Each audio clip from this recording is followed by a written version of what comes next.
sembrando fe y esperanza, ofreciendo a Dios nuestra alabanza, dando amor, esa es nuestra misión. Centro de fe, esperanza y amor. Gracias por ver esta transmisión, amigos, hermanos, todos los que nos están viendo. Y asimismo les quiero hacer una invitación a todos ustedes a que nos vean todos los domingos a las 5 de la tarde, ya que tenemos un estudio del Evangelio de San Marcos. Yo sé que va a ser una palabra de mucha bendición para su vida. Les esperamos.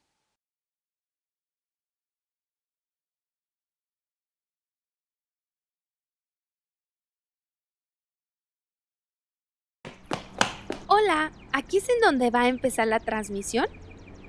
Bueno, yo soy Salomé y les quiero presentar a mi mejor amiga Ramona. ¡Ramona! ¿Qué pasó, Salo? Ay, ¿nos están viendo? ¿Quiénes son todos ellos, Salo? Ay, preséntate, son mis amiguitos. Hola, soy Ramona y soy amiga de Salo y queremos invitarlos a nuestro programa todos los jueves a las 4 de la tarde. ¡Los esperamos! Oye, Salo, vamos a jugar. Sí, vamos. Muy buenas tardes. Bienvenidos a toda nuestra audiencia que nos está sintonizando a través de nuestras redes sociales. Les damos un saludo desde nuestras instalaciones en el Centro de Fe, Esperanza y Amor en Atizapán de Zaragoza. Asimismo aprovecho para saludar a todos aquellos hermanas y hermanos que se están uniendo a esta transmisión. Bienvenidos a este tiempo de estudio de la palabra. Es un privilegio el estar el día de hoy con ustedes y también es un privilegio el que ustedes nos sintonicen. Les agradecemos su participación, su presencia en este estudio de la palabra de Dios y asimismo les invitamos a que lo sigan compartiendo con otras personas, familiares, amigos, personas que no conozcan del Evangelio, personas que estén interesadas en estudiar la palabra. Ahora pueden compartir estos enlaces y hacer que también el mensaje del Evangelio esté llegando a aquellos, ¿verdad?, que ahorita igual por esta situación se encuentran en sus casas o se encuentran en una situación de desesperanza, de preocupación, pero nosotros sabemos que en la palabra de Dios y en el mensaje del Evangelio siempre vamos a encontrar una buena nueva que nos va a dar esperanza aún en medio de cada situación. Y asimismo, ¿verdad?, saludo a todos aquellos que nos estén sintonizando por primera vez. Bienvenidos, amigo, amiga, no es casualidad que el día de hoy tú nos estés escuchando en esta transmisión. Te invito a que te quedes con nosotros, que escuches el mensaje de la palabra de Dios y mi anhelo es que puedas conocer a nuestro Señor Jesucristo como tu Señor y como tu Salvador. Así que les invito a que si tienes la oportunidad de tomar tu Biblia y si eres curioso y te gusta anotar, pues toma también un cuaderno, una pluma y juntos estudiemos la palabra de Dios y vamos a continuar con este estudio que hemos venido desarrollando, que es el libro de los Hechos. Así que te voy a invitar a que tomes tu Biblia y la abras en el libro de los Hechos, capítulo 5, en el versículo 12 en adelante, ¿verdad? Y mientras están buscando ahí la cita bíblica, bueno, recordemos que este estudio ya lo hemos venido desarrollando semanas atrás y que si tú te has perdido alguna de estas transmisiones, no te preocupes, a través de nuestras redes sociales tú puedes encontrarlas, ya sea que nos veas en Facebook o en YouTube. Ahí vas a encontrar nuestras transmisiones de esta enseñanza y si igual en el transcurso de la enseñanza hay algo que hay algo que no escuchaste bien o algo que te gustaría volver a escuchar, estas transmisiones quedan ahí para que tú tengas acceso a ellas. Así que vamos a continuar, hermanos, vamos a leer la palabra. Ustedes me siguen o me escuchan ahí desde donde estén. Dice la palabra de Dios en el libro de los Hechos, capítulo 5, versículo 12 en adelante. Y por la mano de los apóstoles se hacían muchas señales y prodigios en el pueblo, y estaban todos unánimes en el pórtico de Salomón. De los demás, ninguno se atrevía a juntarse con ellos, mas el pueblo los alababa grandemente. Y los que creían en el Señor aumentaban más, gran número así de hombres como de mujeres, tanto que sacaban los enfermos a las calles y los ponían en camas y lechos, para que al pasar Pedro, a lo menos su sombra cayese sobre alguno de ellos. Y aún de las ciudades vecinas muchos venían a Jerusalén trayendo enfermos y atormentados de espíritus inmundos, y todos eran sanados. Amén. Bueno, hermanos, pues antes de entrar, ¿verdad?, profundizar en todo este párrafo que venimos leyendo en este momento, es importante, ¿verdad?, poner en claridad el contexto en el cual nos encontramos. Hace 8 días estábamos terminando el estudio de Ananías y Zafira, ¿verdad? Pero ahora este relato que nosotros estamos leyendo, ¿verdad? Lucas está continuando el relato que dejó pendiente ahí en Hechos, en el capítulo 4.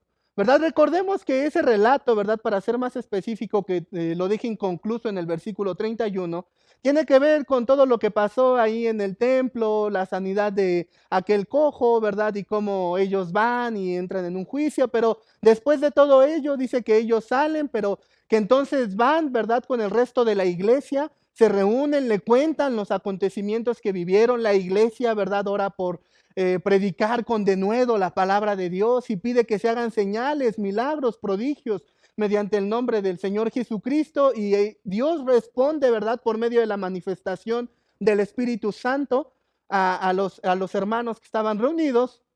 Y entonces, ¿verdad?, después recordemos que los versículos que siguen, yo les decía en una enseñanza anterior, que son como resúmenes, ¿verdad?, que introduce Lucas, que dan paso a la siguiente acontecimiento.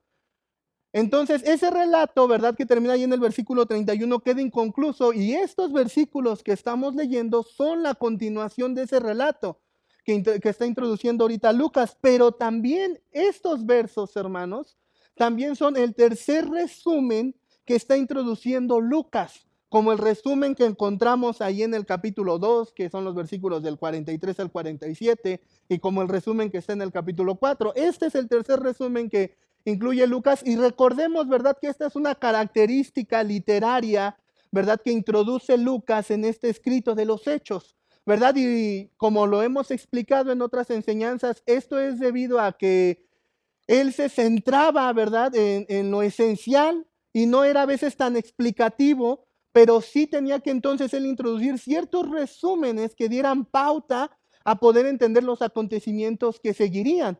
Por eso es de que ahora estos párrafos que nosotros leemos son tanto la continuación de lo que pasó cuando los apóstoles salieron, oraron con la iglesia y recibieron el Espíritu Santo, y ahora nos viene a decir lo que está pasando, pero también va a servir como introducción a los acontecimientos que se van a desarrollar a partir del versículo 17 de este mismo capítulo del libro de los Hechos. Entonces, esta es una característica nuevamente literaria de Lucas, y precisamente esto nos va a presentar tanto un resumen de cómo estaban pasando las cosas, ¿verdad?, después de que ellos fueron amenazados y amedrentados a no seguir enseñando.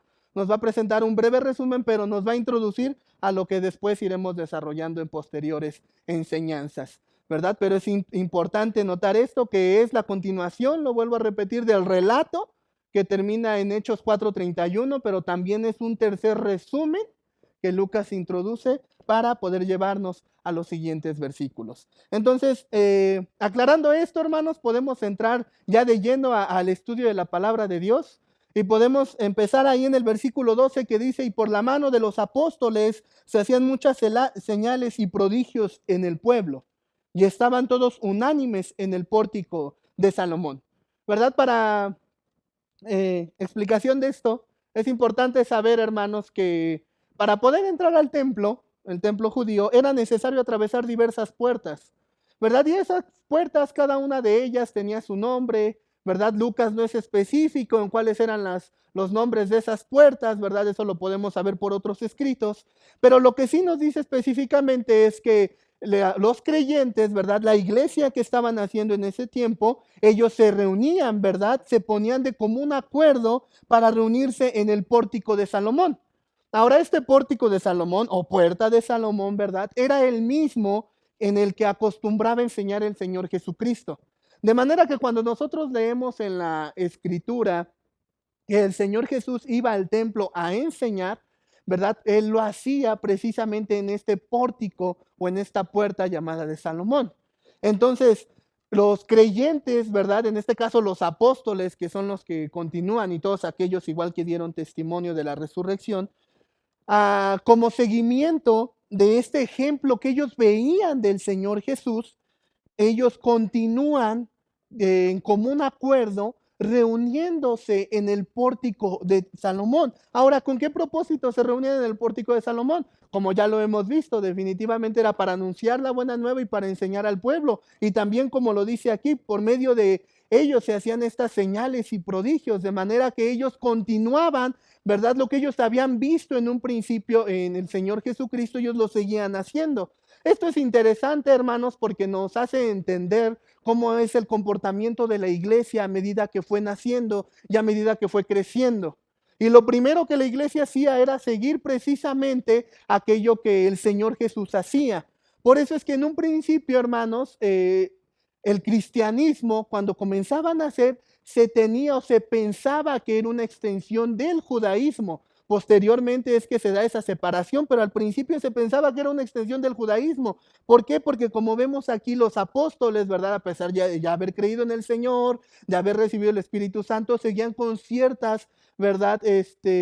Costumbres todavía arraigadas, y una de ellas era ir al templo. No iban al templo, ¿verdad? Porque ellos pensaran que allí estuviera la presencia de Dios, sino porque aquí precisamente era donde tenían el espacio, ¿verdad? Para continuar enseñando al pueblo, ¿verdad? Esto es importante, ¿verdad? Para nosotros también que manejamos el sistema de los grupos familiares, ¿verdad? Entro solo tantito ahí.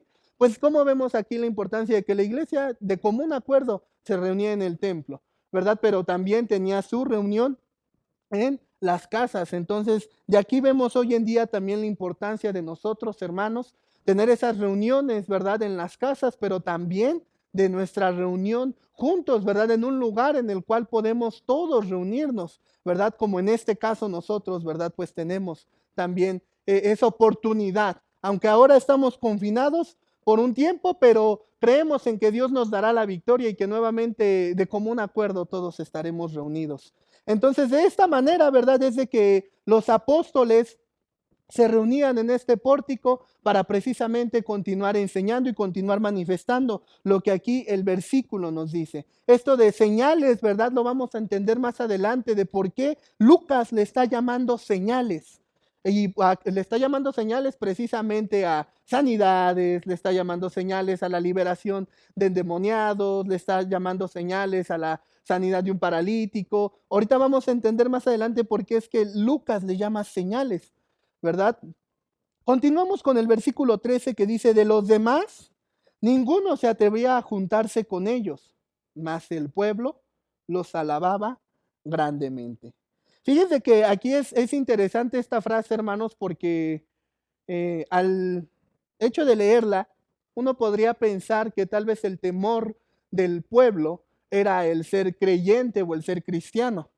Pero no es así, hermanos. Ahorita que vamos a ir estudiando precisamente cómo se desarrolla esta frase, vamos a entender que no era temor a ser cristianos.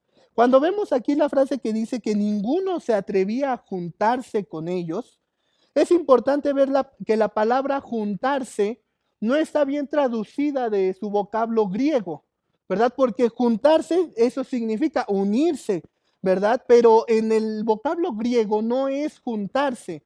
La traducción correcta sería más bien codearse, estar codo a codo, un contacto físico. De manera, hermanos, que si nosotros formáramos ahorita un círculo, ¿verdad? Pues tendríamos que quedar codo a codo, hombro a hombro para poder formarlo, de manera que si alguien, ¿verdad?, quisiera integrarse a ello, pues tendría que también continuar con ese contacto físico, de manera que la frase se está refiriendo aquí, esta palabra de juntarse, más de referirse a unirse, se está refiriendo al contacto físico. Las personas no se atrevían a tener un contacto físico con los apóstoles. Ahora uno podría preguntarse, bueno, ¿por qué tenían este temor? Y nosotros podemos encontrar la respuesta, ¿verdad? En la lección de la semana pasada o versículos atrás, ¿verdad? De este capítulo 5, que fue por el acontecimiento de Ananías y Zafira. Recordemos, ¿verdad?, que este acontecimiento terminó en la muerte precisamente de Ananías y Zafira, y termina el versículo diciendo que un gran temor se apoderó del pueblo. Entonces ahora aquí nos viene diciendo la escritura que por ese temor ellos no se atrevían a juntarse con ellos. ¿Por qué razón? Porque ellos, el pueblo comenzó a entender, hermanos, que el mensaje del evangelio que la enseñanza de los apóstoles no era cuestión de juego, no era cuestión de tomarlo a la ligera, ni algo que pudieran tomarlo como un juego. Y así como veían que pasaban señales y prodigios milagrosos por medio de ellos, también entendían que así podría venir el juicio de Dios por medio de ellos cuando se acercaban las personas. Entonces, por eso existía esa combinación de respeto y de miedo del pueblo hacia los apóstoles o hacia la iglesia naciente, porque sabían que ese mensaje que ellos estaban predicando no era cuestión de juego, no era algo que pudiera tomarse a la ligera, y que también por medio de ese contacto físico, así como ocurrían las sanidades y los milagros, también por medio de ello podría venir el juicio de Dios a aquellos, ¿verdad?, que intentaran, como lo veíamos la semana pasada, engañar o mentir al Espíritu Santo. Entonces es por eso que el pueblo tenía esta actitud, ¿verdad?, hacia ellos, como aquí lo dice la Escritura, de no querer juntarse con ellos, de no querer tener un contacto físico. No, hermanos, vuelvo a repetir, de ser creyentes, porque si fuera así, entonces entraríamos en un choque, ¿verdad?, al leer el versículo 14, o podríamos incluso entrar en una excusa, porque como gran número se añadía, muchos pueden pensar que estas personas que se añadían a la iglesia era por miedo, por medio a ellos, porque uno podría decir, pues mira, aquí dice que no se atrevían a juntarse con ellos, entonces ese miedo hacía que se unieran a la iglesia, pero no era el miedo lo que atraía a las personas, ni era por temor, ¿verdad? No era como en la época cuando fue la conversión de Constantino, ¿verdad? Que ahí sí entonces se hizo la religión oficial, el cristianismo, y ahí sí, hermano, si no eras cristiano, pues te tocaba un severo castigo. Entonces ahí sí, por mucho miedo, pues la gente decía, no, pues mejor digo que soy cristiano. Pero en este contexto, hermanos, no está pasando esto, sino más bien se está manifestando una combinación de respeto y miedo por entender lo que es el mensaje del Evangelio. Entonces es por eso que ellos entendían, y el versículo lo añade aquí que dice, mas el pueblo le alababa grandemente. Entonces, vemos precisamente ese equilibrio. Por un lado, reconocían que el mensaje era de respetarse, que la enseñanza era de tomarla en serio, pero también les alababan. ¿Por qué? Por las manifestaciones que hacían hacia con el pueblo. Y es por eso que, como lo vamos a leer más adelante, pues muchos se unían, porque veían esto. Entonces existía en el pueblo esta combinación de respeto y de miedo, ¿verdad?, hacia este mensaje, hacia esta buena nueva que el Señor Jesucristo había comisionado a ellos de continuar enseñando. Por eso aquí dice la Escritura que no se atrevían, ¿verdad?, a tener un contacto físico con ellos, ¿verdad?, más que juntarse, sino a tener ese contacto físico, mas también el pueblo, dice, lo alababa grandemente por aquellas enseñanzas, ¿verdad?, y aquellos milagros y prodigios que ellos también manifestaban. Lo que nos enseña, hermanos, que precisamente en la iglesia primitiva existía una sobrenaturalidad. Y cuando la sobrenaturalidad, hermanos, viene a la iglesia, que es la manifestación sobrenatural de Dios en cuestión de sanidades, de liberaciones, etcétera, lo que nosotros ya conocemos, precisamente eso genera una admiración, ¿verdad?, reverente de los incrédulos hacia la iglesia. Entonces podemos aprender, hermanos, que algo que como iglesia, ¿verdad?, como conjunto en iglesia debemos de buscar es precisamente que también manifestemos esa sobrenaturalidad. Entonces es también deber de la iglesia, pero también el deber del creyente, buscar esta sobrenaturalidad, porque resulta tan importante para que las personas puedan entender la severidad que hay en el Evangelio, pero también los beneficios que hay al allegarse humildemente, ¿verdad?, a este mensaje de la palabra. Entonces es por eso, hermanos, que nosotros debemos de buscar esa sobrenaturalidad, esa manifestación también de Dios, porque cuando esto no existe en la iglesia, hermanos,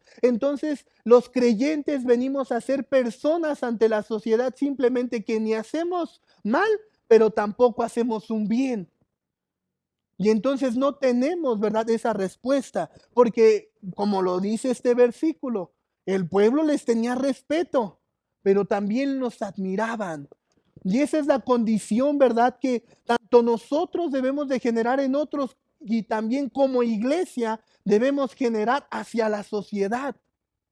Algo, ellos que vean esa manifestación sobrenatural por medio del Espíritu Santo, para que entonces ellos tengan esa señal visible, ¿verdad? De lo que en un momento, en un tiempo se establecerá plenamente.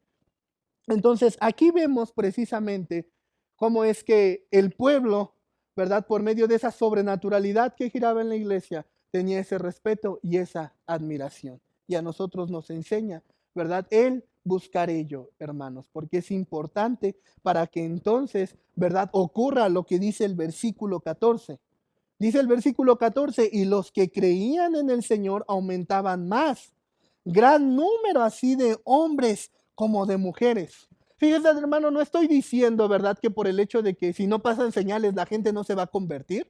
No, no estoy diciendo esto, pero sí vemos el resultado de que que llegaran tantas personas, hermanos, al creer y abrazar la fe del Evangelio, es el resultado de varias características que la iglesia manifestaba en un principio. No era solamente, por ejemplo, que ellos pidieran el denuedo para predicar, para enseñar, para defender este mensaje que ellos tenían, sino también, ¿verdad?, el pedir que se manifestaran señales y prodigios mediante el nombre de Jesucristo. Entonces, eso nos enseña, hermanos, cómo es importante el buscar también como iglesia ese equilibrio, tener un denuedo para predicar la palabra también nosotros, tener un denuedo para seguir anunciando la escritura y el mensaje de la buena nueva, pero también pedirle a Dios que siga respaldando a su iglesia por medio de señales y de prodigios mediante el nombre del Señor Jesucristo. Porque entonces, como les decía, cuando se genera esa admiración del incrédulo hacia la iglesia, aquí vemos que entonces el versículo dice, y los que creían en el Señor aumentaban más, gran número de hombres como de mujeres. ¿Por qué? Porque ese temor, pero también ese respeto reverente los llevaba, ¿verdad?, a escuchar el mensaje de la iglesia, los llevaba a conocer al Señor Jesús. Y entonces, ¿verdad?, veíamos estas grandes cosechas. Y en este versículo entonces podemos entender que no era un temor a ser creyente el que nos estaba diciendo versículos anteriores. No era que ellos tuvieran miedo a ser parte del cristianismo, no era que ellos tuvieran miedo de convertirse o de abrazar la fe, sino que más bien ellos tenían ese respeto hacia la iglesia, de manera que eso también fomentaba que ellos llegaran a escuchar lo que la iglesia tenía precisamente para ellos. Y entonces los llevaba a qué? A formar parte de esta comunidad y a estar ahora sí estrechamente ligados, ¿verdad?, con la iglesia. Entonces esto es bien interesante, hermanos, ¿verdad? Ver cómo estas grandes cosechas se daban por diversos elementos que eran necesarios que la iglesia iba manifestando. Y hoy en día, ¿verdad?, nosotros tenemos también ese reto de ir recuperando esos elementos, ¿verdad?, que hacían que la iglesia, ¿verdad?, creciera de esa manera y que el mensaje del evangelio tuviera hoy en día y tuviera ese impacto hacia la sociedad. Hoy en día es lo que debemos de buscar, hermanos. No debemos de ser vistos solamente como personas que no hacen ni bien ni hacen mal, ¿verdad? Porque a veces tendemos a pensar que si hay alguna situación, ¿para qué meternos? ¿Para qué buscar problemas? Mejor no digo nada. Pero realmente, hermanos, si te das cuenta en lo que venimos desarrollando y lo que está pasando, aquí la iglesia está haciendo exactamente lo contrario a la reprensión que habían recibido ahí cuando estuvieron con el Sanedrín, que era de no hablar ni enseñar más en el nombre del Señor Jesucristo.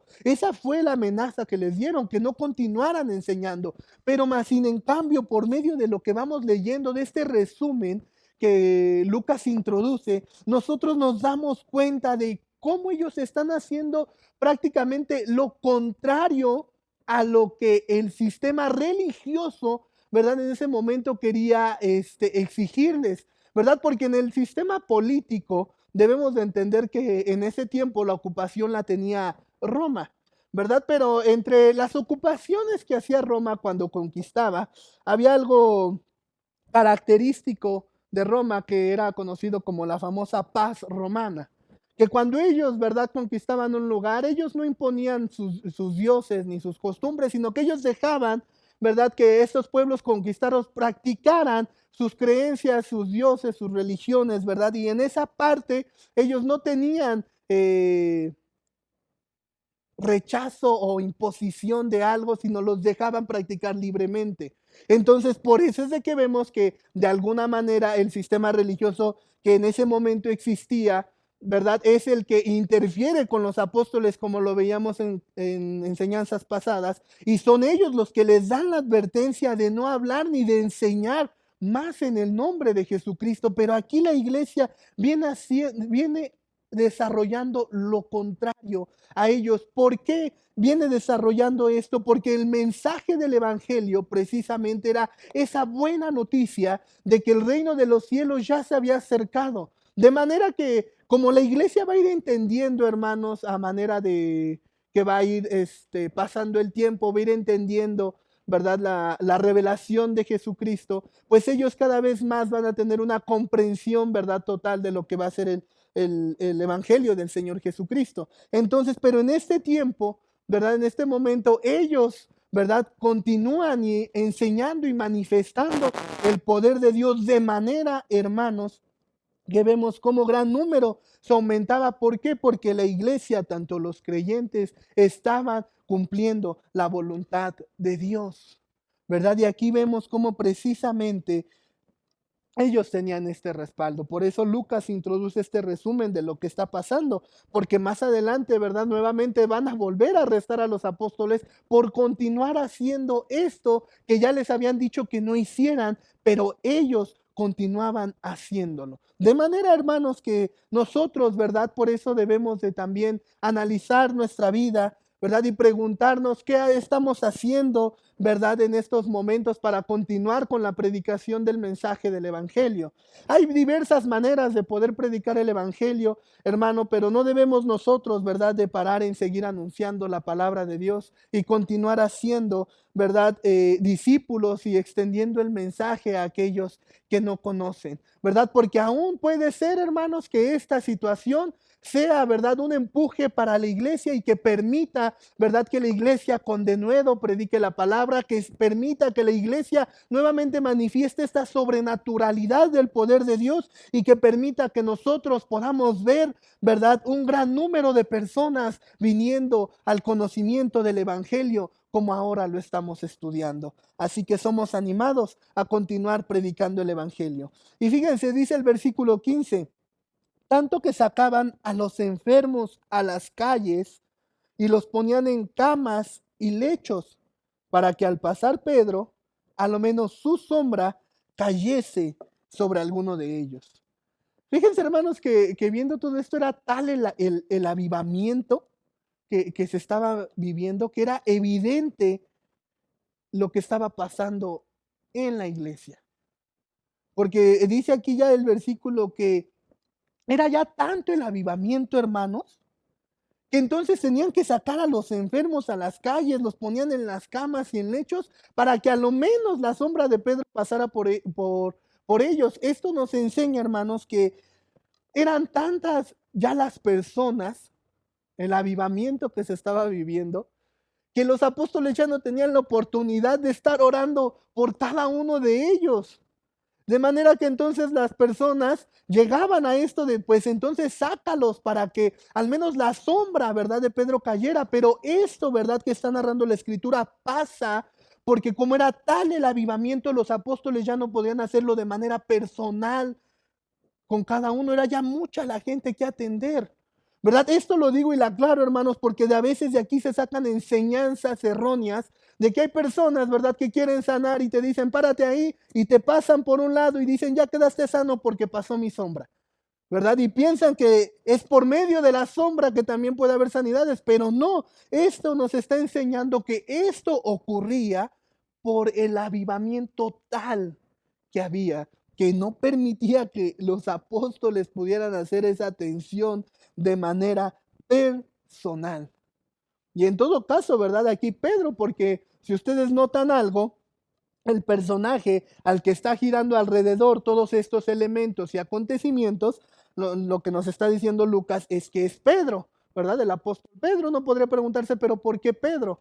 ¿Verdad? Bueno, hermanos, como entendemos, cuando la iglesia va iniciando, quien tenía el liderato, ¿verdad? De la iglesia, quien marcaba las pautas, pues era el apóstol Pedro. Por eso vemos, ¿verdad? Que Lucas aquí está diciendo que Pedro era el que precisamente pasaban las sanidades. Pedro, ¿verdad? Era el que hablaba, Pedro era el que contestaba en ciertos momentos, aunque tal vez había otros, pero los elementos giran al lado del apóstol Pedro. Esto es porque precisamente en ese tiempo, pues Pedro era quien tenía como la batuta, la autoridad de la iglesia, pero hermanos, de la iglesia que estaba aquí en Jerusalén. Eso cambiaría más adelante, más tarde, porque recordemos que llegaría a la conversión Jacobo, o también mejor conocido como Santiago, el medio hermano del Señor.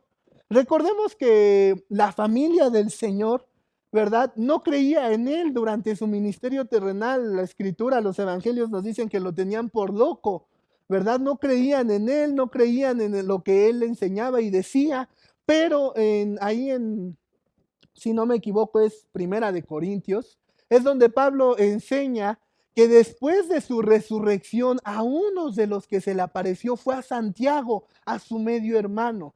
Entonces podemos saber, hermanos, que por ejemplo, en este contexto en el que nos encontramos, seguramente ya Santiago ya había sido creyente, había abrazado la fe, pero todavía no era un apóstol, todavía no tenía la dirección de la iglesia que ahora tiene Pedro, porque más adelante, ¿verdad? Conforme vamos a ir viendo este libro de los Hechos, vamos a ver que ahora, ¿verdad? El liderato de la iglesia aquí en Jerusalén no la va a tener Pedro, sino lo va a tener Santiago. De hecho, cuando es la conversión del apóstol Pablo, ¿verdad? Está Pedro y Santiago, ¿verdad? Cuando viene el concilio de Jerusalén va a estar Pedro y Santiago, pero Santiago determina la decisión. Y más adelante, cuando Pablo regresa de sus viajes misioneros, ¿verdad? Va a la iglesia de Jerusalén y se encuentra con Santiago, ¿verdad? Pero nosotros esto lo vamos a ir a entender más adelante, ¿verdad? Cómo es que Santiago y por qué Santiago llega a convertirse tanto en apóstol y llega a ser el líder de la iglesia que está en Jerusalén. Pero esto es algo que es importante, ¿verdad? Que tengamos en contexto para que cuando lleguemos a esta parte podamos entender por qué de repente de Pedro se pasa a Santiago. Pero en este momento, ¿verdad? Los acontecimientos están girando alrededor del apóstol Pedro. Y bueno, era tal el avivamiento que termina el versículo diciendo, y aún de las ciudades vecinas, muchos venían a Jerusalén trayendo enfermos y atormentados de espíritus inmundos, y todos eran sanados. Era tal el avivamiento que no solamente estaba pasando en Jerusalén, sino que eso se dispersaba, ¿verdad?, a las ciudades vecinas, de manera que ellos también querían venir. Entonces, fíjate, hermano, esto nos enseña una gran verdad que ahorita veíamos. Cuando la sobrenaturalidad gira en la iglesia, se expande y hace que otros vengan. Y de manera personal, cuando nosotros también la vida del evangelio, nosotros estamos en la vida del evangelio, vivimos conforme a la palabra de Dios, también entonces, ¿verdad? Eso se extiende y hace que otros vengan, ¿verdad?, al conocimiento de la palabra. Como aquí lo estamos viendo, pues muchos venían, ¿verdad?, para también recibir esa sanidad, ¿verdad? Hasta aquí termina estos versículos, hermanos, pero es importante que entendamos un punto del cual hablábamos en el versículo 1. ¿Por qué Lucas les llama señales a estas manifestaciones que dice de los enfermos, ¿verdad?, de los atormentados de espíritus inmundos? Todos eran sanados, pero ¿por qué él dice que se llaman señales? La pregunta que nosotros debemos de hacernos es cómo nosotros debemos de entender los milagros y las sanidades sobrenaturales que se daban aquí en el libro de los Hechos. Primero es importante entender, ¿verdad?, que cuando hablamos de sobrenatural es algo que está arriba de lo natural y que no puede explicarse con las leyes que nos rigen a nosotros. Es decir, hermanos, que lo sobrenatural, en pocas palabras, no tiene una explicación. Normalmente, hermanos, nosotros hoy en día ¿verdad? El sistema se rige en que todo tenga una explicación. Si uno viera, ¿verdad?, que una manzana se cae, no dirían luego, luego, vino un ángel, ¿verdad?, y cortó la manzana, sino que se podría uno hacer preguntas, tal vez de, bueno, la manzana seguramente ya estaba madura y pues para no, por los nutrimentos que corren durante la rama, entonces pues el árbol mismo se cae la manzana para esos nutrimentos de esparcirlos a otros frutos que están creciendo, ¿verdad? Nosotros tendemos siempre, o el mundo tiende, ¿verdad? Porque es parte de su sistema, a explicar todo efecto por medio de una causa. Y entonces eso, hermanos, cierra, ¿verdad?, la sobrenaturalidad. Y entonces, ¿verdad?, buscan que algo seguramente causó, ¿verdad?, que esto se diera. Y esto, hermanos, aún hoy en día hay personas escépticas, ¿verdad?, que buscan esa causa a la manifestación de los milagros, que buscan de que seguramente algunos expresan teorías como que seguramente Jesús los hipnotizaba y por eso, ¿verdad?, venía las sanidades o los engañaba, como vemos el ejemplo de este Simón, que lo vamos a ver más adelante, que también aparece, que dice que engañaba con su magia, ¿verdad?, a los habitantes de ahí de Samaria, y algunos quieren dar esa explicación también al Señor Jesús, es decir, quieren cerrar lo sobrenatural y quieren darle una explicación, ¿verdad?, a esto que pasa. Y entonces, ¿verdad?, cuando se busca darle una explicación a lo sobrenatural que Dios hace, es cuando nosotros podemos ver la incredulidad del hombre que quiere encerrar todo a este efecto precisamente llamado causa y efecto. Es decir, quieren encontrarle una respuesta a todo lo que está pasando. Entonces, esta enseñanza, hermanos, que niega lo sobrenatural, no es nada nuevo, ¿verdad? Aún en nuestros días. Porque esa enseñanza aún ya venía, ¿verdad? En los tiempos aún del Señor Jesús. Era una enseñanza de los saduceos.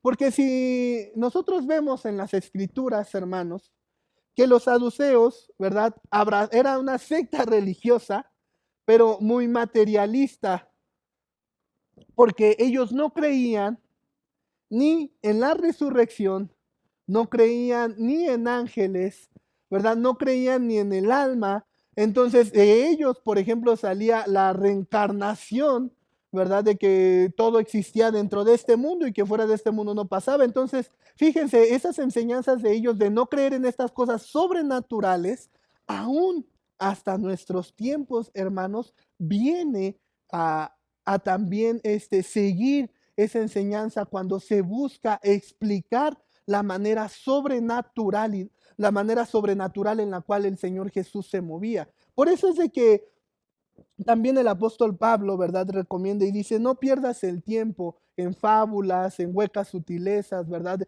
en aquellas cosas que quieren darle una explicación a aquella verdad que el Señor Jesús ya nos ha enseñado. Y nosotros como iglesia, hermanos, debemos de tener cuidado de ello. Porque hoy en día, hermanos, eso también se puede filtrar en la iglesia muy sutilmente. Esto es algo, ¿verdad?, que es importante, hermanos, que nosotros entendamos. Porque precisamente cuando todo se encierra en que todo tiene una causa y debe de tener un efecto, puede aún, hermanos, de manera bíblica, aplicarse erróneamente.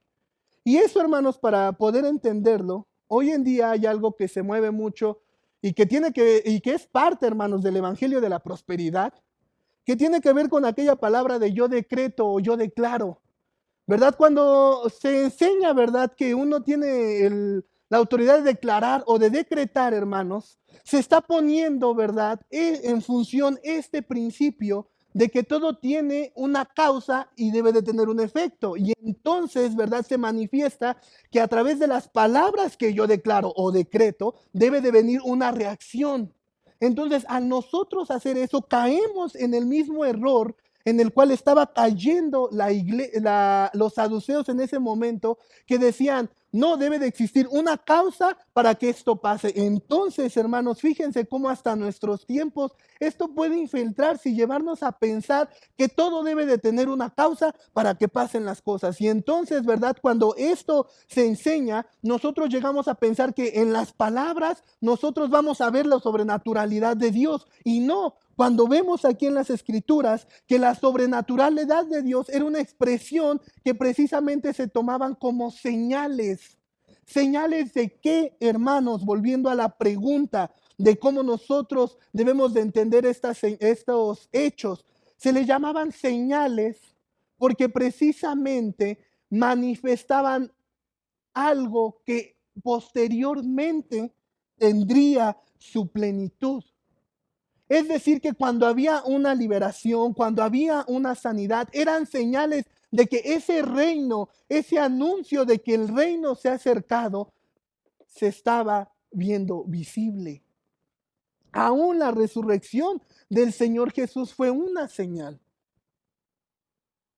Entonces, si tú te das cuenta, ¿verdad? Cuando al Señor Jesús le preguntaron, danos una señal para ver que eres el Hijo de Dios, Él les dijo, esta generación incrédula y perversa me pide señal, pero señal no le será dada más que la del profeta Jonás. ¿Cuál era esa señal? La de la resurrección. ¿Por qué? Porque en el plano natural, la resurrección no es posible. Nadie ha logrado eso, hermanos. Entonces, por eso sacan otras enseñanzas de reencarnaciones, de que entonces tú mueres y reencarnas en otra persona o en otra cosa, y así vienen muchas enseñanzas. Pero, ¿por qué? Porque quieren nuevamente, como lo decía, explicar esto de que debe de tener una causa todo lo que pase. Entonces ellos, ¿verdad? Al pedirle esta señal al Señor Jesús, ellos querían, le estaban preguntando eso, a ver, muéstranos algo. Y Él les dice, lo que les será dado es la señal del profeta Jonás.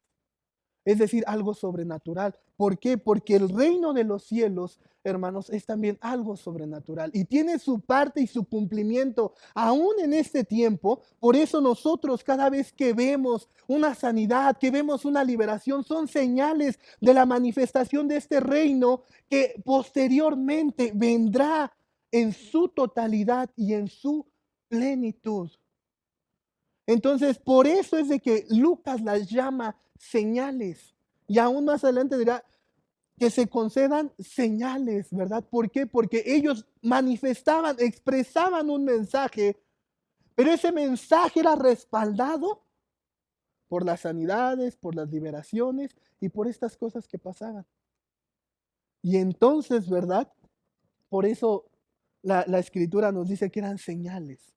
Porque aquel mensaje de que el reino de los cielos se ha acercado, se cumplía, ¿verdad? A los apóstoles manifestar todo este tipo de situaciones, ¿verdad? Entonces, por eso, hermanos, es importante que nosotros busquemos también esa sobrenaturalidad y que Dios conceda también que en este tiempo nosotros podamos, ¿verdad?, expresar esa manera sobrenatural de Dios. Y entender entonces, hermanos, que estas señales, esto que pasa, hermanos, no tiene ya nada que ver con nosotros. Y entendemos que son señales de lo que vendrá en su plenitud, que es el reino de los cielos. Entonces entendemos que las sanidades, las liberaciones, todos estos milagros que vemos en el libro de los Hechos y que vamos a seguir viendo, no tenían nada que ver con nosotros, sino era una manifestación sobrenatural de Dios y soberano. De manera que entonces, hermanos, cuando estas cosas pasan, no tiene nada que ver con nuestra oración o nuestra santidad o nuestra preparación. Y con esto no quiero decir, hermanos, que nosotros no debemos de orar, no debemos de tener estos ejercicios de comunión con Dios, sino entender que estos ejercicios de comunión con Dios son ya parte de esa vida cristiana. Yo no voy a ir a orar, ¿verdad?, por un enfermo o por un endemoniado sin tener una vida de comunión con el Señor. Porque entonces sí estoy fuera de, pero algo que ya es parte de esa comunión, entonces lo sobrenatural de Dios fluye, porque ya estamos en esa comunión con Dios. Y entendemos que esa manifestación de Dios es una señal a lo que tú y yo vamos a hablar, a lo que tú y yo vamos a compartir a aquellos que no conocen. Por eso, ¿verdad? Cuando viene la conversión de Cornelio, Y en el concilio, ¿verdad? Cuando están todos y están alegando lo de los gentiles, si deben de guardar la ley o no deben de guardar la ley, ¿verdad? Pedro dice algo bien claro, dice, Dios les ha dado testimonio, ¿verdad? De que también les ha concedido la salvación a los gentiles, derramando el Espíritu Santo. Porque la discusión giraba en que si sobre ellos también se está derramando, que guarden la ley, que hagan esto, que hagan el otro, y querían imponer un sistema nuevamente, pero Pedro les dice claramente, Dios ya dio testimonio de que también los ha escogido al darle su Espíritu Santo. Es decir, que ellos no tenían ni ley ni tenían conocimiento, ¿verdad? De lo que nosotros teníamos conocimiento, pero Dios dio testimonio de aceptarlos al derramar su Espíritu Santo. Entonces vemos cómo la sobrenaturalidad de Dios se movía de tal manera. Entonces no busquemos, ¿verdad? Nosotros encerrarla en conceptos, ¿verdad? O en ideas erróneas, como ahorita lo explicaba. Tengamos cuidado, hermanos, porque esto a veces puede llegar también a afectar a la iglesia, sino más bien, hermanos, perseveremos en la enseñanza y en escudriñar las escrituras, ¿verdad? Porque a través del libro de los Hechos, pues nosotros vamos viendo el desarrollo precisamente de la iglesia, cómo fue creciendo, cómo fue teniendo una comprensión del Evangelio y el alcance, ¿verdad?, que llegó a tener en ese momento. De manera, hermanos, que entonces, ¿verdad?, más allá de recibir una sanidad para nuestros cuerpos, ¿verdad?, lo primordial que debemos de buscar es el perdón de pecados. Si nosotros queremos venir a Jesús, es para que Él perdone nuestros pecados. Porque el perdón de pecados, hermanos, es lo que va a determinar si estamos con el Señor en la eternidad y en su reino cuando se manifieste en su plenitud aquí, o vamos a estar completamente separados de Él. De manera que no se trata de venir a Cristo, ¿verdad?, por una sanidad o por un milagro, sino se trata de venir a Él en busca del perdón del pecado. Por eso la Escritura dice, cuando el Señor Jesús dice, te es mejor entrar cojo, te es mejor entrar manco, te es mejor entrar ciego al reino de los cielos, que estando completamente sano, ser echado al infierno. ¿Por qué? Porque lo primordial es el perdón de pecados. Y no buscar a Cristo por una sanidad, sino buscarlo por ese perdón de pecados. Porque Dios es el que determinará si lo hace o no lo hace. Pero lo importante es que nuestros pecados hayan sido perdonados, hayan sido lavados por su sangre y entonces tener la esperanza que si Dios me sana, gloria a Dios, que sea para que su reino se extienda. Pero también si no lo hace, tengo la esperanza de que yo estaré con Él para siempre. Por eso busquemos a nuestro Señor Jesucristo y a aquellos, ¿verdad?, que hoy nos escuchan por primera vez, más allá de recibir una señal, busca el perdón de pecados. Y el perdón de pecados es solo por medio de nuestro Señor Jesucristo. Así que si a través de esta enseñanza, ¿verdad?, tú no has entregado tu vida al Señor, tú no le has conocido, ¿verdad? Yo te invito que si tú el día de hoy quieres conocer a Jesús como tu Señor y Salvador, quieres empezar una vida nueva, quieres que tus pecados te sean borrados, que tus pecados, ¿verdad?, sean perdonados, hoy para ti es el llamado de venir a su Hijo, porque solamente la sangre de nuestro Señor Jesucristo puede limpiarnos de nuestros pecados. Si tú quieres que tus pecados sean perdonados, te voy a invitar a que conmigo hagas una oración. Sé sincero ahí en donde estás, abre tu corazón y dile a Dios, perdóname por medio de la sangre de tu Hijo. Padre, en el nombre de Cristo Jesús, hoy te doy gracias por todas estas personas que hoy han escuchado tu palabra y han decidido entregar su vida a ti, buscando el perdón de sus pecados. Hoy te pido por ellos que están haciendo esta oración, que se están entregando a ti. Concédeles el milagro, la manifestación prodigiosa, la señal del nacer de nuevo y de comenzar una vida nueva en Cristo Jesús.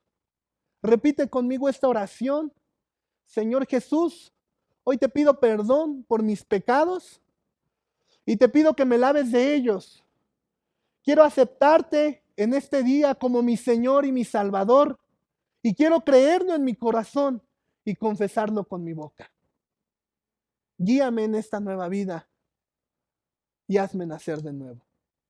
En el nombre de Jesús. Amén. Si tú has hecho esta oración, bienvenido a la familia de Dios. Quiero decirte que este es un camino que estás por comenzar a transitar y que cualquier duda, cualquier pregunta, te invito a que ahí en nuestras redes sociales dejes un comentario o te comuniques con nosotros al 5822-1988 y con gusto te atenderemos, responderemos tus dudas, ¿verdad? Y te guiaremos en esta decisión que tú has tomado. Y asimismo animo a la iglesia, ¿verdad?, a continuar predicando el evangelio, a perseverar como en su momento lo hicieron ellos y que juntos podamos unirnos, hermanos, en oración como lo hicieron en su momento la iglesia, pidiendo a Dios de nuevo para predicar su palabra, pero también pidiendo que se hagan señales, milagros y prodigios mediante el nombre de nuestro Señor Jesucristo. Dios les bendiga, ha sido un privilegio estar con ustedes y los invito a que continuemos estudiando la palabra de Dios. Dios les bendiga. Gracias por tu generosidad a través de tus ofrendas y diezmos. Recuerda que tenemos 2 maneras en la cual puedes hacerlo. Número 1, transferencia bancaria, a nombre de Centro de Fe, Esperanza y Amor AR. Clave interbancaria 01 21 80 00 19 28 12 95 98. Banco BBVA, Bancomer. Número 2, en nuestras instalaciones. Recuerda que estamos para servirte. Si requieres atención personalizada, llama al teléfono 58 22 19 88.